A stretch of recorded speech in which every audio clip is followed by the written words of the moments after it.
Good day, everyone. My name is Mirirai Nyabvure, Programs Officer for Deaf Zimbabwe Trust, and today we are talking about the importance of sign language for learners who are deaf and hard of hearing. For learners who are deaf, access to sign language is key to breaking down communication barriers and participating in society just like everyone else. Today, we have Mwale, who is going to be talking to us about these legal frameworks. How are you, Isaac? I'm well, thanks. Thank you very much for joining us. So, briefly tell us about the international and national human rights instruments that support sign language rights in Zimbabwe. Okay, at the international level, we have what we call the UNCRPD, known as the United Nations Convention on the Rights of People with Disabilities, or Persons with Disabilities, rather. So we can talk of Article 9 of the UNCRPD, which is about accessibility. It's got provisions on sign language. We can also speak of Article 21, which promotes the use of sign language by all state parties which are signatory to the convention.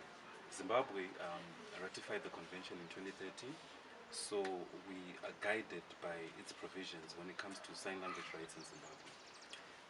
On the national level, we have the Constitution of 2013,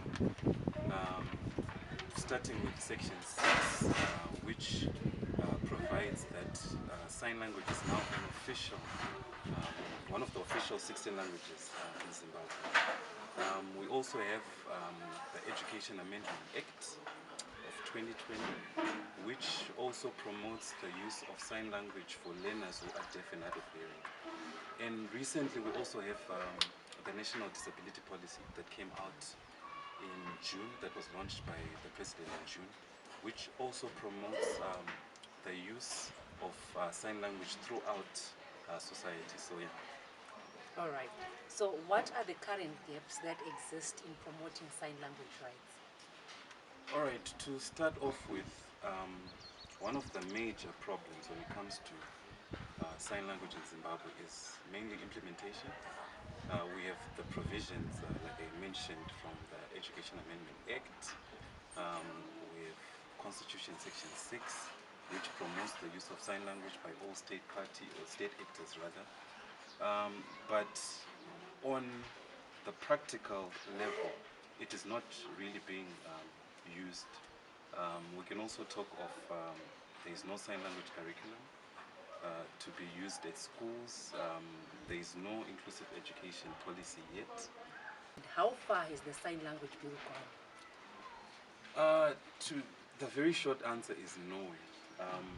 The sign language bill was a proposal that was made, obviously, by key advocates from the deaf community, but it has not yet been brought before Parliament.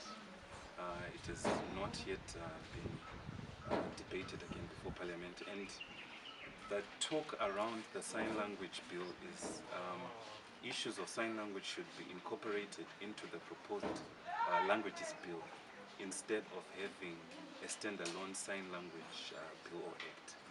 All right. And how important is a sign language act in the lives of people who are deaf? I believe it will be very instrumental because it will have provisions that might rather standardize sign language in Zimbabwe.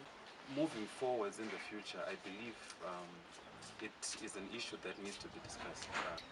There you have it, ladies and gentlemen. Thank you very much, Isaac. Let's remember that human rights are universal, inseparable, and interrelated.